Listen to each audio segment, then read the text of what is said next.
Olá, comunidade, tudo bem com vocês? Eu sou Carol Fialho e este é o Apegados Podcast, um lugar de informação, acolhimento, não julgamento, um lugar seguro para a sua família. E hoje eu queria dar um pouco de uma perspectiva para vocês, que nós estamos aqui vivendo a nossa vida. De repente, algo acontece com o nosso familiar ou conosco, que a gente sente um desconforto, ou alguma coisa inesperada, que a gente vai buscar informações do médico sobre por que eu estou me sentindo assim ou por que isso aconteceu. E de um dia normal, aquele dia, depois da consulta do médico, depois que os exames ficam prontos, se torna um dia que marca aí uma mudança de vida por completo, ou pelo menos uma mudança de perspectiva, porque nesse papel você encontra o nome câncer. Câncer é um nome que está presente em muitas famílias, no mundo afora, e que fazem um rebuliço e reestruturam todas as crenças, a forma que a gente se coloca no mundo, o que é que nós priorizamos ou não, como que nós estamos lidando com o mundo e as pessoas ao nosso redor. Câncer é uma palavra que carrega em si uma força muito grande, positiva e negativa. Então, eu não posso deixar de falar sobre esse tema aqui, porque é algo que acomete a muitas famílias. Então, para falar sobre esse assunto, eu chamei a Marina Teófilo, que é psicóloga com especialidade em psicologia, para que a gente converse um pouco mais sobre esse tema, para que se isso for algo que você está passando, ou alguém que você conhece, ou uma amiga, qualquer pessoa, para que você mande, para a gente poder conversar, para a gente poder ampliar um pouco mais esse abraço, né, para que você se sinta aí realmente acolhido no nosso espaço de informação e acolhimento. Então, eu quero começar esse episódio, Marina, falando assim, muito obrigada por ter aceito o nosso convite. Fico muito feliz que você está aqui. Antes de começar a gravar, a gente estava conversando e a Marina, ela tem essa energia tranquila, calma, que é ideal para a gente estar conversando sobre um tema que por si só já é tão complicado, né? Então, assim, Marina, se apresenta para a nossa comunidade, para quem não te conhece, fala um pouquinho sobre você e principalmente, assim, como que você chegou na oncologia, né? Assim, o que é que te fez escolher por esse caminho tão complexo? Olá a todos os ouvintes, né? Eu sou a Marina. Obrigada, Carol, pelo convite. Para mim é um prazer muito grande estar aqui contribuindo, né, com um pouco da minha experiência, do que eu vivi também ao longo da minha vida profissional, em relação ao câncer e pessoal também, né? Bem, tudo isso começou ainda na graduação, quando eu iniciei, né, minha graduação em psicologia. Logo no comecinho, quando a gente tem ali acesso ao mundo da psicologia da saúde, da psicologia hospitalar. Então, quando eu comecei os estágios, foi aí o meu primeiro contato com esse público que estava passando pelo tratamento oncológico, né? Nesse momento, eu estagiava numa casa de apoio de um centro de oncologia aqui da cidade, né? Então, eu acompanhava algumas pessoas que vinham do interior do estado para fazer o tratamento nesse centro especializado. Aí foi meu primeiro contato, foi a minha primeira experiência, né? E foi onde eu também fui aprendendo muito e desenvolvendo, né, esse interesse nessa área da interface, né, da psicologia e da oncologia, né? E aí formando a psico-oncologia. Então, depois que eu iniciei durante a graduação, logo após entrei no programa de residência multiprofissional de psicologia dentro da área oncológica. E aí foi que eu tive muito tempo, né, para poder me inserir dentro desse contexto, atuando com pacientes, sejam homens, sejam mulheres, né, e também atendendo as famílias, né? Eu sempre costumo dizer, quando a gente está diante de um paciente oncológico, quando a gente está prestando algum tipo de assistência a esse paciente oncológico, essa pessoa que está vivendo com câncer, a gente tem que entender que não é só ele, né? Provavelmente vamos atender essa pessoa e vamos atender também mais uma, ou mais duas, ou mais três, enfim, quantas estiverem ali envolvidas com esse paciente, com essa pessoa que está com câncer, né? Dificilmente a gente pensa na assistência voltada somente para o paciente, né?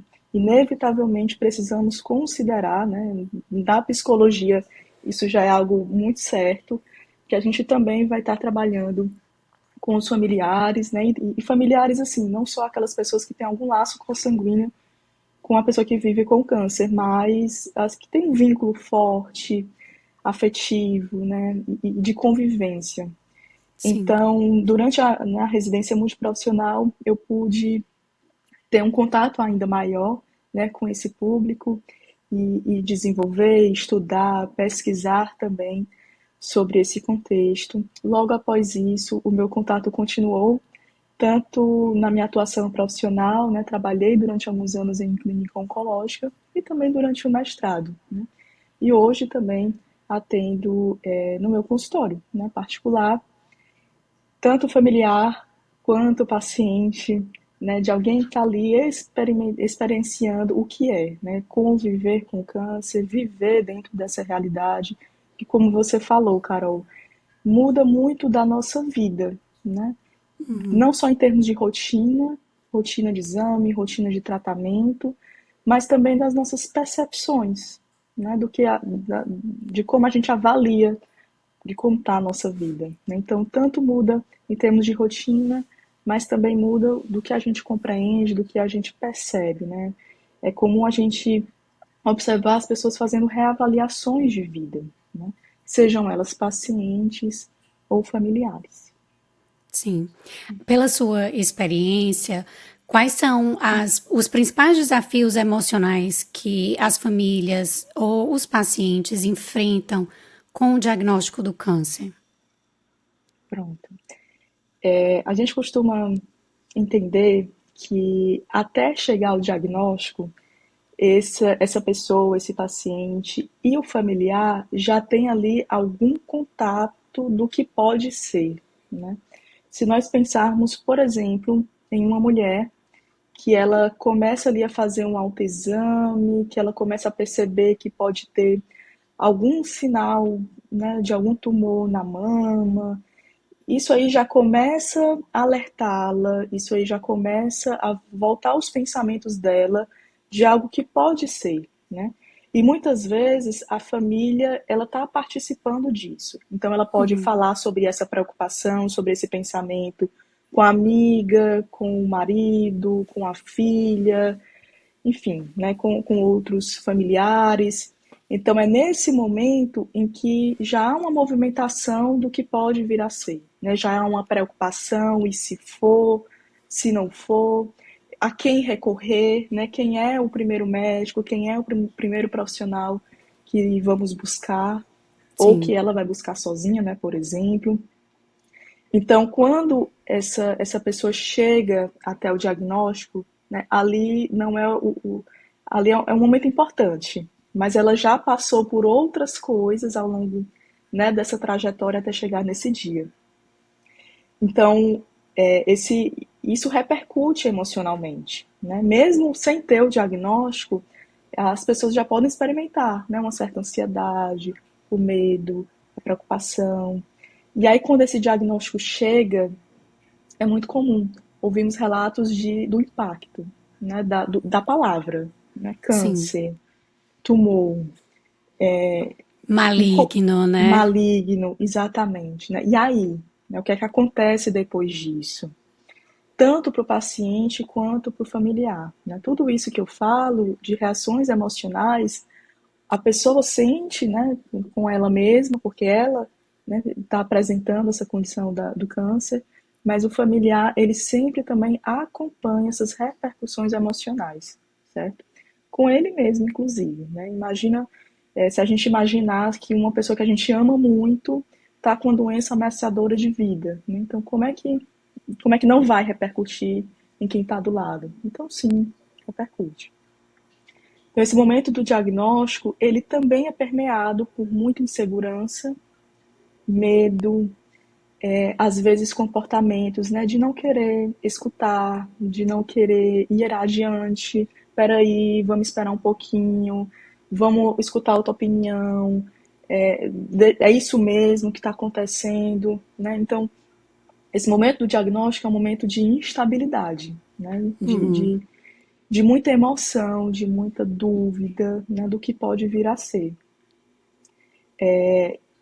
À medida que as coisas vão acontecendo, né, e aí que é importante a atuação, né, muitas vezes da psicóloga ou do psicólogo, nesse momento do diagnóstico, porque isso também vai dar um apoio, um suporte de como é que a coisa pode ser pensada, né, como é que toda essa trajetória pode ser pensada a partir de então. Sim. E aí, à medida que as coisas vão acontecendo, o tratamento ele vai sendo definido, né, os exames vão sendo feitos. Então, à medida que as coisas vão acontecendo, esses sentimentos, eles podem continuar, né, o de medo, de ansiedade, de dúvida, de tristeza, eles podem continuar e é esperado que continuem, né, mas eles vão tomando outros contornos, né, a depender do tipo de assistência que se tem, a depender do tipo de comunicação, né, que possa existir entre paciente, profissional e familiar, né, sempre nessa tríade. Então, a depender dessas comunicações, esses sentimentos eles vão tendo outros contornos, né? Eu queria pontuar essa questão da comunicação, porque ela também é fundamental, né? Desde esse período do diagnóstico até o desfecho, né, do tratamento, ele vai ser um elemento fundamental, né, de Uhum. assistência e também de amparo a essas pessoas. Para além de tudo isso, além da comunicação, né, do profissional com o paciente, vice-versa, e familiar, também nesse momento vai estar explícito a comunicação entre os familiares, né? Então, o que a Sim. família é antes do câncer, ela vai continuar sendo depois do câncer, né? Então, as dificuldades, as problemáticas, tudo isso que acontece antes do diagnóstico, em um momento ou outro, também vai surgir durante o tratamento, né? Sim. Por isso que não dá como a gente olhar isoladamente o paciente, né? A gente sempre tem que considerar essa dinâmica familiar, porque isso também repercute no tratamento desse paciente. E quando eu falo tratamento, envolvendo a adesão, a qualidade de vida que essa pessoa está tendo durante esse tratamento, né? Então, é um Sim. contexto para além de medicação, para além de um exame, quimioterapia, radioterapia, né? Mas como é que está essa pessoa envolvida no meio disso tudo, né? Porque o câncer, ele chega na vida daquela pessoa, ele não é a vida dela. Essa pessoa, ela tem uma história, ela tem uma família, ela tem planos, né? E essa família também tem planos, então é um momento, né? Volta aqui para o momento do diagnóstico, né? E aí, o que é que a gente vai fazer com esses planos? Às vezes Sim. precisa suspender, às vezes precisa adiar, às vezes precisa passar por alguma mudança, né? Então é um momento de parar e ao mesmo tempo de muita instabilidade, né? Do Uhum. que vai ser, como que agora vai ser a nossa vida, né? Também porque quando uma pessoa recebe um diagnóstico de câncer, a gente pode considerar que vai ter mudanças na vida dela, né? E essas mudanças elas também repercutem na função que ela tem dentro dessas famílias, né? Vou voltar aqui para o exemplo da paciente que descobre, né, um câncer de mama, por exemplo. Qual a função que ela tem naquela família? É de cuidadora? É de provedora? É daquela pessoa que está ali, chega sempre junto aos outros Uhum. familiares, né? E com Uhum. esse diagnóstico, o que é que vai mudar? Será que ela vai precisar passar por uma realocação dessa função, né? Será que ela vai poder sempre continuar exercendo essa função de cuidadora agora fazendo o tratamento, né? Ou ela vai ter Sim. que mudar para a função de ser cuidada, né? E como é que é isso para essa pessoa? Será que algum dia ela esteve nessa posição de ser cuidada, né? E dos outros cuidarem dela. Então, é um desafio pela a questão do adoecimento em si, mas é um desafio também porque convoca, né, não só o paciente, mas todos ali envolvidos a passarem por transformações, né? E E ressignificar os transformações, papéis, né, de cada um. Eu achei super exatamente. interessante isso que você trouxe, porque eu consigo ver muito claramente nos meus pacientes quando se chega com câncer. E atualmente eu estou lidando muito próximo com esse tema. Eu tô com uma tia muito querida no hospital, já é a segunda cirurgia dela, e ela sempre foi a cuidadora, né? Assim, ela sempre foi a que cuidou da família, a que aparece lá, aqui, assim, tá ali para todo mundo a qualquer momento. Sempre a primeira a aparecer, a primeira a ajudar. E hoje ela tá na posição de que ela precisa ser cuidada, de que a família está precisando, então, se reorganizar para, ok, quem é que vai ajudar hoje? Quem é que vai estar lá hoje? Quem é que vai estar lá esse mês? Quem é que, né? Então, assim, existe toda essa reestruturação e essa mulher internamente passar pelo por essa reestruturação de papel, porque para a gente é muito difícil, principalmente mulheres, sair desse lugar de ser a cuidadora, que é historicamente um lugar onde nós somos ensinadas, né, a operar de forma é, primária e passar a ser alguém que está sendo cuidada de repente, né? Cuidada pelo outro. Então, isso também traz uma reconfiguração psíquica muito importante. Quando que eu me permito ser cuidada? Como que é isso para mim, né? O que é que o que é que passa por esses cuidados? Porque muitas vezes aquela mulher também nunca recebeu um cuidado efetivo, um cuidado amoroso, empático. E aí, de repente, entra nessa situação e tem medo, porque não sabe o que é, como que é ser cuidada, né? De forma carinhosa, empática. Exatamente, exatamente. Você falou um ponto importante, Carol, que é o de permitir, né? Uma coisa é eu não ser acostumada, né? Eu não ter o hábito de cuidar de outras pessoas. Aconteceu um fato e eu vou seguir com isso agora, né? E eu vou cuidar. Outra coisa é essa pessoa que eu vou cuidar permitir que eu possa fazer isso, ou que eu possa me desenvolver nisso, né? É muito comum a gente escutar: ah, eu não chamo o meu filho para vir aqui para quimioterapia porque ele não sabe, né? Ele não sabe como é que vai cuidar de mim, ou em casa, muitas vezes, né? Ele não sabe como é que vai fazer isso. Ok, eu entendo, ele nunca fez isso, mas ele está disposto a aprender a fazer, está disposto a estar nesse lugar, né, de aprender, de saber como é, de se envolver. E aí, às vezes, a gente vai percebendo, Carol, que uma coisa é deixar aberto para o outro vir cuidar, né? Outra coisa é a gente também permitir, né? Permitir que essa outra pessoa chegue. Tudo bem, não vai cuidar da mesma forma, né? Sim. Mas vai estar ali se envolvendo, se preocupando, né? Na medida do que for possível, né? Porque é novo para quem está sendo cuidada, né? E é novo também para quem está desempenhando esse papel, essa função, né? Então, é preciso que haja essa abertura, né? Primeiro, a compreensão de que há necessidade, né? Eu preciso ser cuidada agora. Esse é o momento em que eu vou ter que fazer tudo sozinha ou não, né? Sim. Será que é necessário que eu abra de alguma forma para que alguém chegue até mim e possa me ajudar, né? Bem, e esse é um dos desafios, né? Mas para além disso também, da gente ir percebendo que tem abertura, tem a permissão, né? E esse é um ponto que, durante os atendimentos, a gente pode ir percebendo, né? Tanto do paciente quanto do familiar. Eu vou sempre trazer aqui a ideia, né? O exemplo que eu dei da mulher que descobre o diagnóstico de câncer, e de como que ela pode também, como é que eu posso dizer, diferenciar os cuidados, né? Essa questão de você saber o que você está precisando também é fundamental. Por exemplo, Uma coisa é o ser cuidada no sentido mais operacional. Quem vai comigo para as consultas, quem vai comigo para os exames, quem vai me ajudar, por exemplo, com as tarefas de casa, né?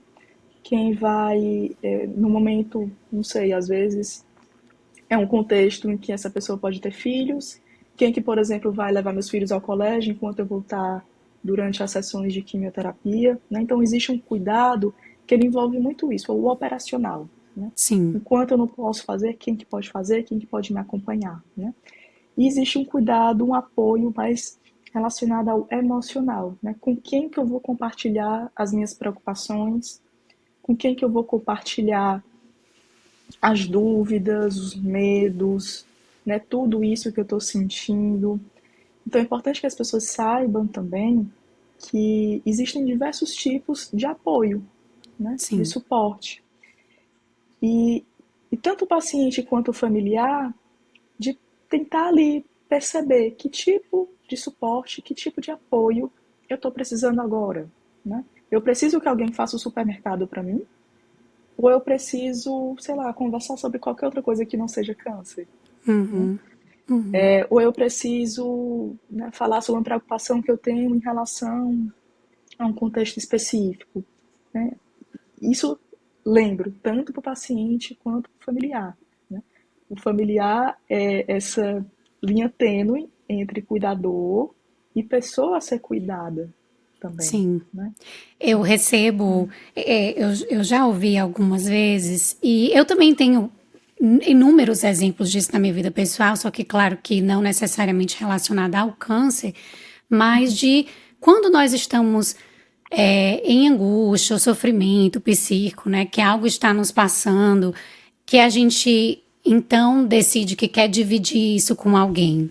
E aí, essa necessidade de dividir, muitas vezes, ela é uma necessidade apenas para que a gente possa botar para fora, para poder ir aí, talvez, reorganizando na nossa cabeça. Não necessariamente para alguém nos dizer o que a gente deve fazer, né? Porque eu tenho, por exemplo, uma paciente que passou pelo segundo câncer e ela diz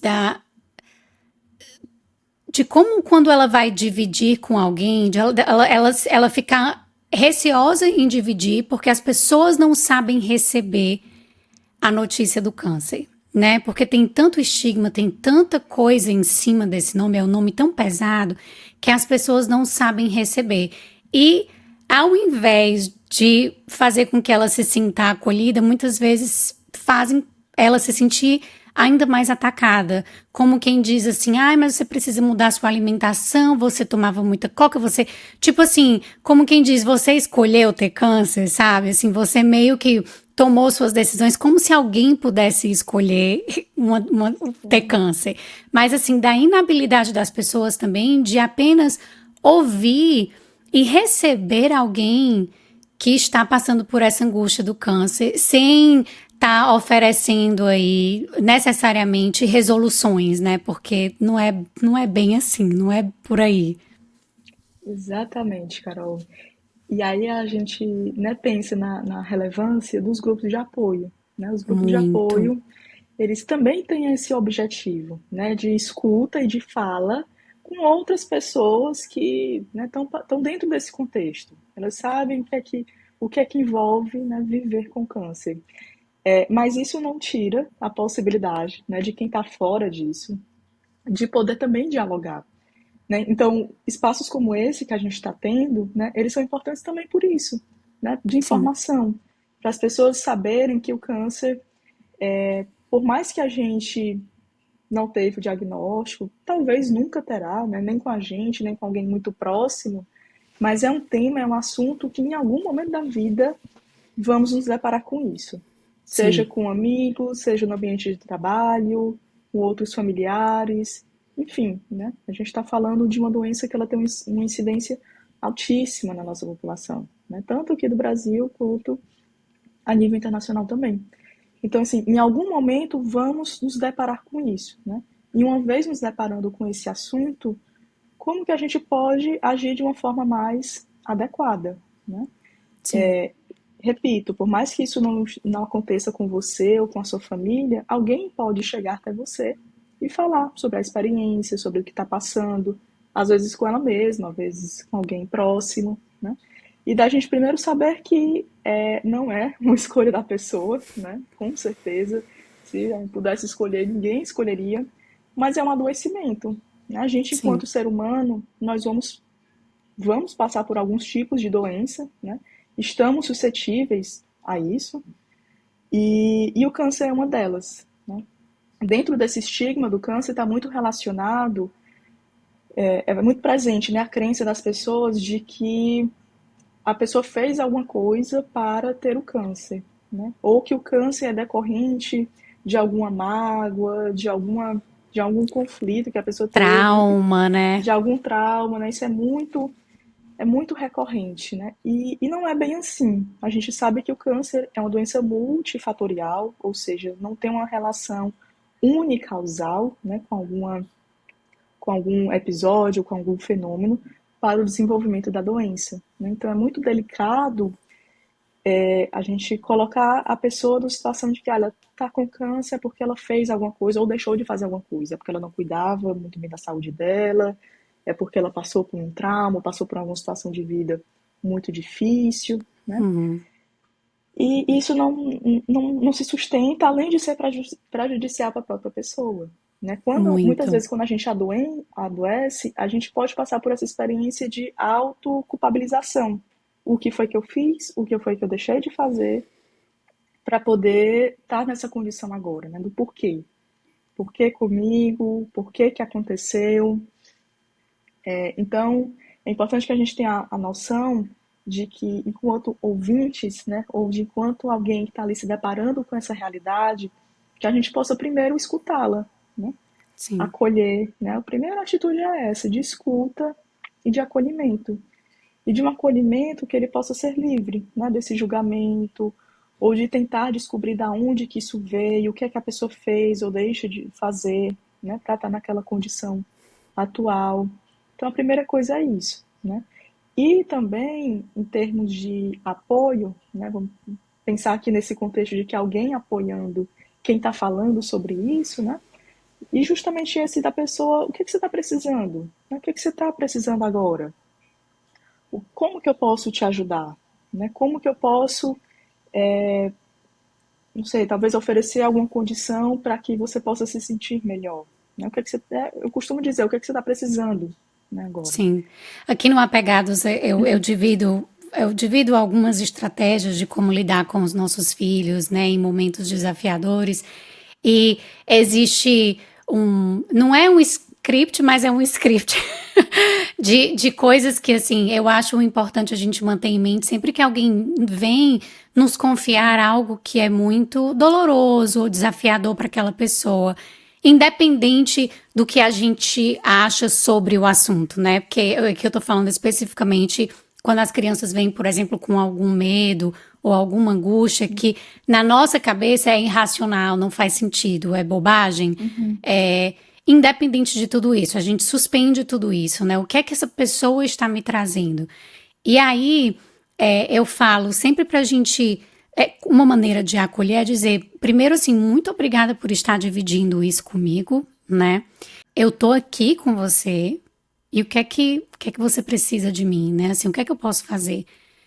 Se for pra só sentar aqui nessa dor, a gente senta juntos, né? Se for pra você querer, não sei, você quer um abraço?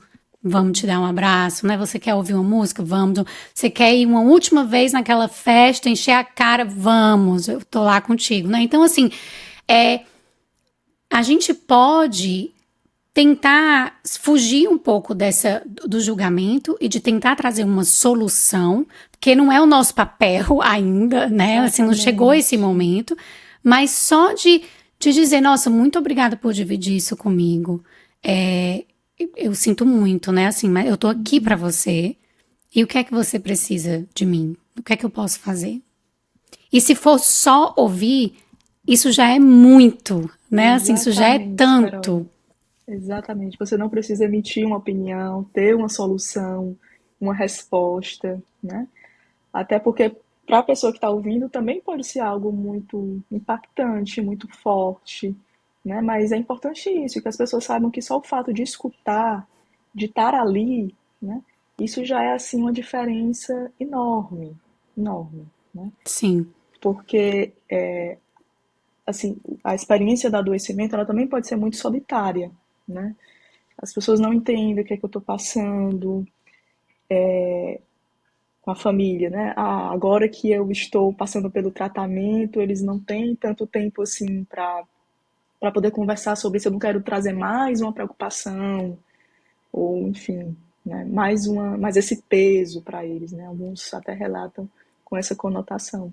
Sim. Então, é isso, né? A escuta, o estar do lado, a disponibilidade, né, por poder fazer algo, a depender do que a pessoa esteja precisando, isso já faz toda a diferença, né? Independente da etapa, do momento, né, que aquela pessoa está passando durante o adoecimento oncológico, Uma certo? pessoa me falou uma vez, é, nesse contexto, dizendo: eu não sei, eu sei o que está acontecendo com ela, eu sei do diagnóstico, eu sei que ela quer conversar comigo, mas eu não me vejo em condições de conversar com ela agora porque eu vou chorar, porque eu não vou conseguir ser o suporte que ela precisa.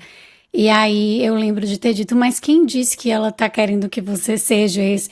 Porque às vezes só chorar junto, se você só tem um chorar Sim, para oferecer, que seja um chorar também, né? Um chorar compartilhado. De repente ela exatamente. tá tentando chorar, não consegue, precisa que alguém dê aí a motivação para que ela consiga colocar essas lágrimas para fora. Então, as pessoas realmente elas se sentem muito incapacitadas de ajudar alguém com câncer, né? Como que eu vou ser suporte se eu também estou tão emocionalmente abalada? Que a gente possa também dividir as lágrimas, né? Porque esse espaço, quando você falou do grupo, os grupos eles têm um potencial de cura muito grande. E é justamente isso que a gente faz em grupo, né? A gente chora em grupo, Uhum, a gente ri em grupo, a gente faz uhum. tudo com, assim, em um grupo de apoio. Sim, sim. O chorar, ele pode acontecer, né? E se ele acontecer, não tem o menor problema. Ele é uma reação natural que a gente tem quando a gente está passando por alguma emoção, né? Por alguma, enfim, quando de alguma forma a gente está sendo mobilizado, né? Por aquela emoção. Então, se isso acontecer, né? Quer dizer que você está sendo genuíno com aquilo que você está sentindo, né? E é isso que Sim, outras pessoas também precisam, né? Como você falou, Carol, às vezes quando alguém quer compartilhar alguma experiência, algum problema, alguma dificuldade, enfim, alguma coisa, ela não quer uma pessoa ali rígida e que só receba, né? Ela quer muitas vezes uma troca, uma troca de, não necessariamente de experiências, né? Porque pode ser uma pessoa que não esteja passando por aquilo, assim como você. Mas ela quer uma pessoa que esteja interligada, né? Que esteja ali escutando, compreendendo, né? E se isso mobiliza emocionalmente, tudo bem, né? É sim. isso, né? Não tem problema nenhum. E também se essa pessoa chorar, você começar a chorar e a outra pessoa também chorar, tá tudo bem também, É né? cura, né? Isso, isso, né? E depois desse choro, né? O que é que acontece? Vem um Sim, sorriso, vem um abraço, vem um alívio, né? Isso também é importante a gente tentar perceber, né? O que é que vem depois do choro e de como que você fica se sentindo depois disso, né? Como que a sim, outra pessoa também fica se sentindo, né? sim, Porque se for uma experiência que seja boa para você e para outra pessoa, né? Por que não também fazer outras vezes? Né? E de você perceber que o choro não é aquele bicho de sete cabeças que muitas vezes a gente pode pensar, né? Ou de demonstrar algum tipo de fragilidade, né, emocional. Não, o choro ele faz parte da nossa condição de humanos, né? E quando a gente se depara com alguma situação, a gente pode vir a chorar, né?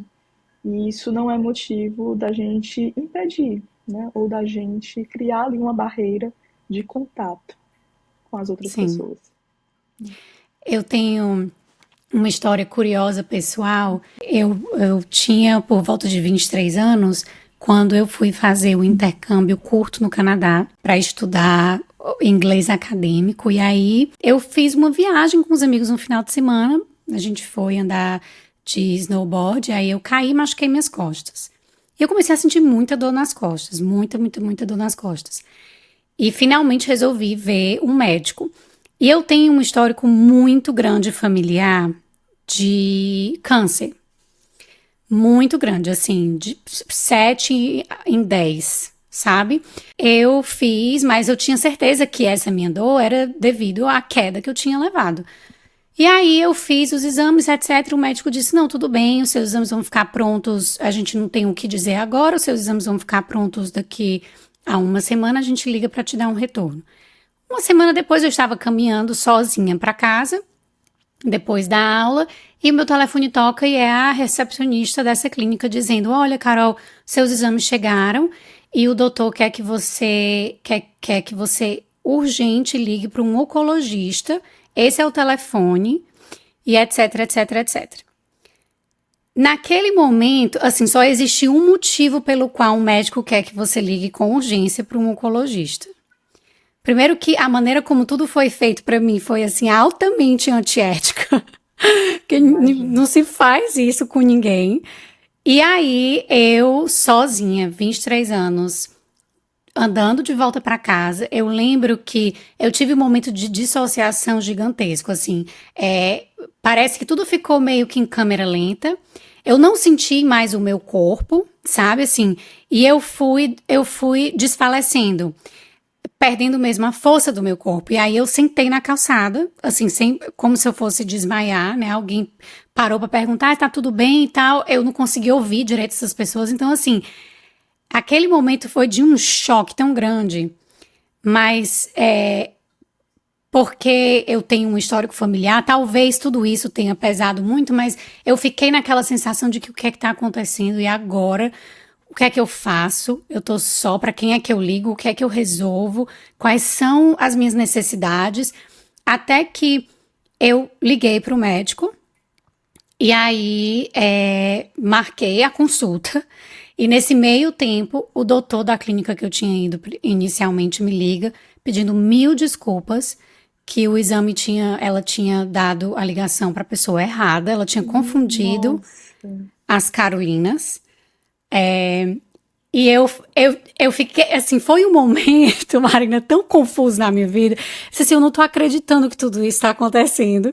Mas aquela experiência, para mim, foi muito marcante, porque eu disse, muitas pessoas passam por isso, de fato, né, assim. E exatamente. aí, quais são as necessidades, assim, o que é que você faz na hora que você é pega de surpresa dessa forma? Então, tudo isso para dizer, para te perguntar, né, assim, quais são as principais necessidades que você percebe dentro da sua clínica? E aí, principalmente falando de necessidades psicológicas de um paciente com câncer. E se você também puder falar um pouco, tipo assim, do paciente, mas também uma necessidade da família, é, o que é que você diria? Sinto muito, Carol, por ter passado por essa experiência. Mas você teve ali, né, um pouco de como aquilo que eu falei anteriormente, né? Não começa com diagnóstico. Não. Começa com esse, tá, e se for, né? E se for, qual é? Será que é isso mesmo? Né? Tenho que ir para o oncologista, enfim, os medos, as preocupações, né? O impacto, ele já começa muitas vezes desse momento, né? Uhum, Então, assim, é importante falar que o suporte social, familiar, o outro, ele é uma condição fundamental para o enfrentamento, né, desse paciente. Então, que rede de suporte é essa? É importante. Isso sempre está, né, nas avaliações psicossociais, porque isso vai dar uma noção de como que a gente pode amparar esse paciente, como é que a gente pode intervir com ele, né? Pensando numa linha de cuidado, numa assistência, no tratamento, tá? Então, que rede de suporte é essa? Isso é fundamental. Quem são essas pessoas? E como que essas pessoas interagem entre si, né? Você perguntou, né, que condições psicológicas podem aparecer. Como eu falei anteriormente, tanto durante o diagnóstico, com o tratamento e com o desfecho, né, o desfecho, ele tanto pode ser relativo ao processo de final de vida daquela pessoa, Uhum. a gente sabe que muitas vezes é uma doença que ela pode evoluir, né, para o final de vida da pessoa, mas também, ela também pode ser tratada e, né, as pessoas podem ter remissão do câncer ou podem viver o resto da vida mesmo com a doença, né? Então, por ser uma doença muito diversa, ela também tem diversas possibilidades de desfecho, né? Mas em qualquer momento desse, seja do diagnóstico, do tratamento, né, o pós-tratamento, também a pessoa, tanto o paciente quanto o familiar, pode passar por um misto de sensações e de condições psicológicas, certo? Inicialmente, e essas condições, elas são avaliadas, né, pensando aqui na atuação do psicólogo, elas são avaliadas no começo, no meio e no final, né? No começo, muito disso que você falou e também que eu tinha comentado anteriormente. As condições mais, né, ansiosas, de preocupação, de medo, de estresse. Eu não sei se esse é um termo que você já teve contato, as pessoas que estão ouvindo também já ouviram falar sobre isso, né? Mas de um sofrimento psicológico, né? De uma experiência emocional muito desagradável que ela pode experimentar durante esse momento do tratamento oncológico e que isso pode ser desorganizador, né? Uhum. Quando a gente passa por uma situação ameaçadora de vida, é aquilo até que eu costumo comentar com os pacientes, né? O que é que a gente tem com a gente? Que recursos a gente aprendeu ao longo da nossa vida a lidar com os nossos problemas, né? Que ferramentas são essas que eu aprendi a usar durante outras experiências na minha vida e que eu vou poder usar agora, né? Algumas vão funcionar, outras nem tanto. Mas quais são essas que eu tenho, né? Então, a partir da condição que tanto o paciente quanto o familiar se encontra, é um trabalho muito da gente investigar, né? Que estratégias de enfrentamento são essas que a gente vai poder utilizar, né? O Sim. que é viável pensar, sentir e fazer agora? Né? O que é que dá para ser feito? Agora é o momento de eu evitar o que eu estou sentindo? Ou, pelo contrário, é o momento de eu ir aos poucos manifestando, verbalizando aquilo que eu estou sentindo? É o Uhum. momento de eu me aproximar do meu familiar ou é o momento de eu tentar um certo distanciamento, né? Sim. Porque também tem esse outro cenário, né? A família, ela pode ser fundamental para esse tratamento, mas quando a gente pensa em uma família que tem uma dinâmica mais conflituosa, né, em que as relações não são, enfim, tão fortalecidas assim, às vezes, né, a gente pondera, a gente pensa ali num certo distanciamento, né? Existe Sim. outro ambiente que eu posso buscar mais apoio? E por aí vai, né?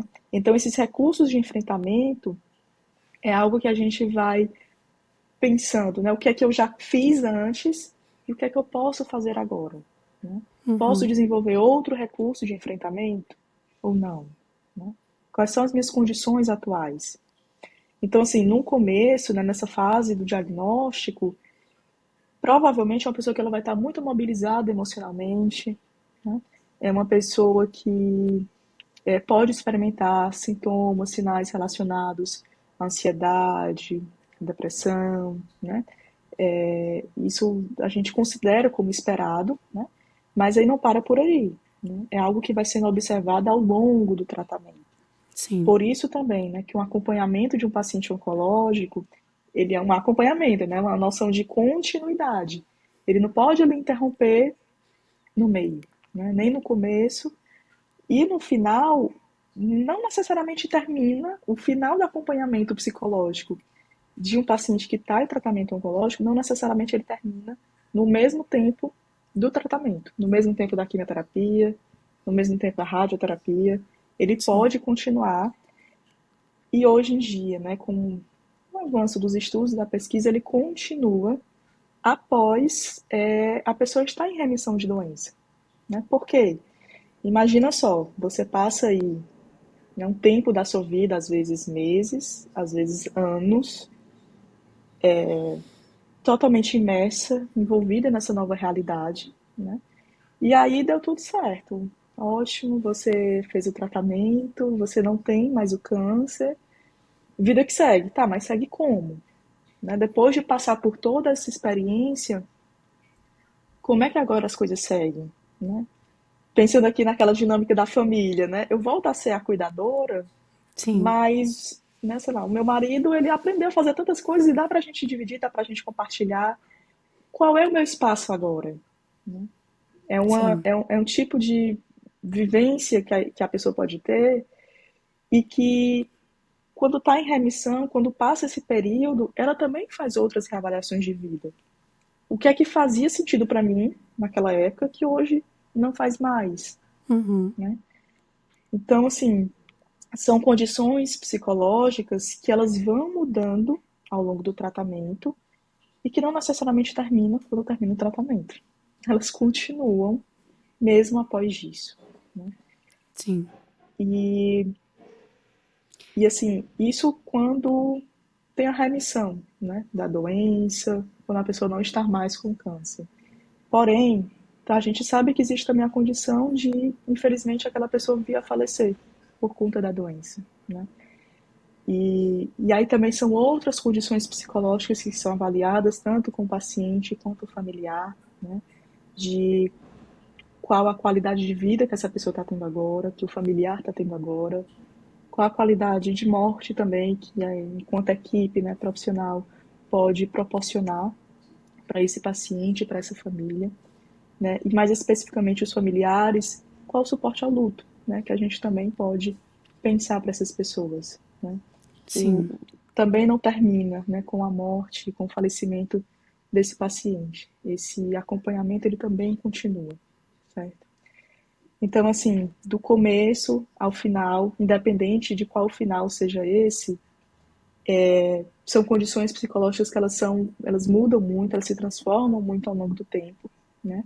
E que enquanto antes esse paciente e esse familiar são acompanhados, a gente consegue acompanhar isso e tentar prevenir que essas condições elas se agravem, elas se cronificam e evitar também que elas se estendam para além do tratamento oncológico.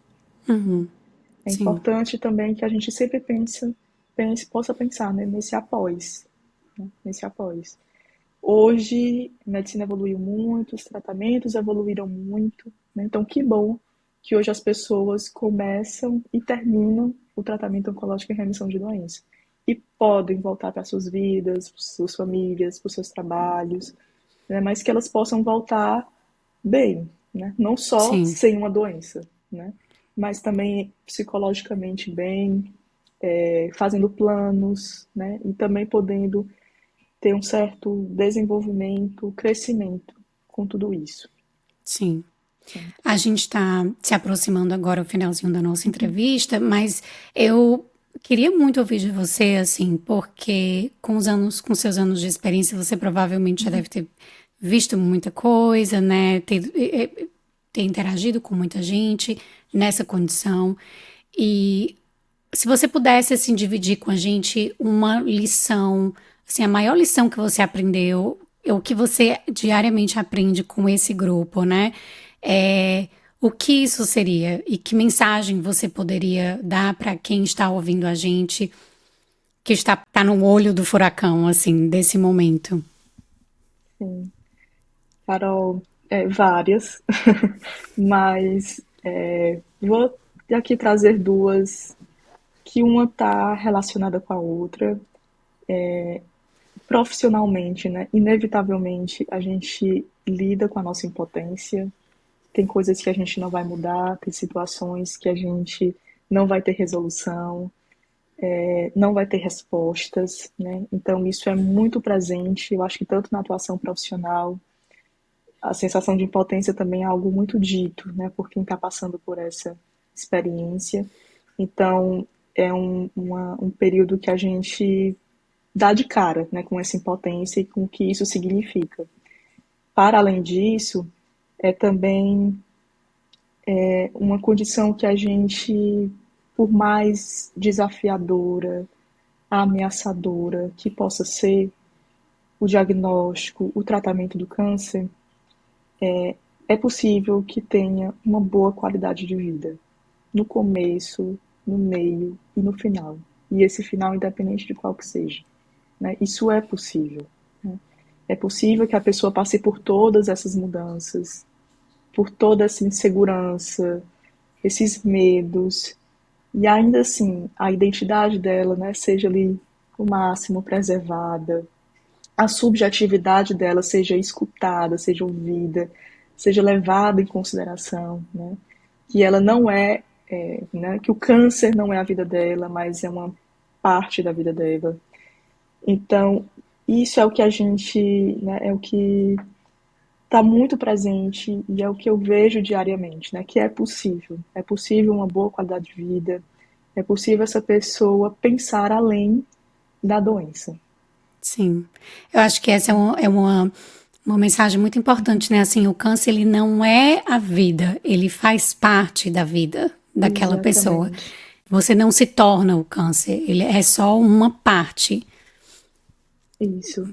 É uma parte importante, né? No começo, isso toma muito do tempo da pessoa, isso toma muito do tempo dos familiares dela, né? Às vezes a gente assim, uma rotina que tudo envolve isso, né? Que horas é a Sim, consulta, que horas é o tratamento, quando que sai o resultado do exame, o que é que vai ser feito depois, sei lá, vou tirar licença do meu trabalho para poder acompanhar o meu familiar. Então, envolve tudo isso, né? Tá muito presente, mas quando essas pessoas elas têm a oportunidade de receber um cuidado de excelência, vai tomando outros contornos, sabe? A trajetória, ela não é fácil, né? Não tem como ser algo fácil, tranquilo, mas as pessoas vão tendo mais segurança, mais confiança, e elas vão podendo pensar além disso, né? Pensar para além da condição de adoecimento, né? De quem elas sim. são, de quem os familiares são também, né? Então, essa é a mensagem que eu queria deixar, né, para as pessoas. É possível ter uma vida com qualidade, mesmo, né, e apesar, para além do câncer. Sim. E teve um momento que você disse ter também qualidade se no falecimento, né, no processo de morte. Quando você falou isso, não tem como a gente não pensar no livro A Morte é um Dia que Vale a Pena Viver, né? Sim, Então, se você que está ouvindo, você está passando por esse processo aí de preparação para o falecimento, esse é um livro muito importante, um livro lindo, belíssimo, que vale a pena. Eu li em um momento de muita dor, muito sofrimento, e realmente foi transformador. Então, deixo aí a dica. Marina, muito obrigada pela sua presença no Apegados. Eu espero, gente, que esse episódio tenha contribuído para vocês, né, para trazer uma reflexão, que se você sabe de alguém que está passando por esse processo, por esse problema, vai lá, manda como uma forma de dar um aconchego, de começar uma conversa, de abrir espaço para dizer, ó, amiga, tô aqui para você, né? Então, se alguém passou por isso no passado e está ouvindo esse episódio hoje, sinta o nosso grande abraço. Nós estamos juntos nessa, esse é um lugar mesmo de acolhimento. Se você gostou, vai lá, compartilha, manda, porque tudo isso ajuda a expandir a nossa mensagem. Se você ainda não deu 5 estrelas para Apegados, vai lá, dá também, porque isso ajuda a expandir a nossa mensagem. E uma outra forma que você também pode contribuir é indo direto no apoia.se/apegados e contribuir com a quantidade que você bem entender, e tentar manter o Apegados vivo, ajudar na criação dos futuros episódios. Gente, eu fico muito feliz de ter vocês de novo aqui comigo mais uma vez. Se esse é o seu primeiro episódio, espero que tenham gostado. Marina, De novo, muito obrigada. Eu vou Obrigada colocar também, Carol. as suas informações aqui na descrição desse episódio. Quem tiver interesse em conhecer o seu trabalho, entrar em contato com você por qualquer que seja o motivo, clínica, ou até mesmo também para conversar, enfim, para qualquer que seja o motivo, vocês vão encontrar as informações da Marina aqui no link desse episódio. Muito obrigada mais uma vez. Obrigada, Carol. Espero nos encontrarmos em breve. Sim, nos vemos no próximo episódio, gente. Tchau, tchau.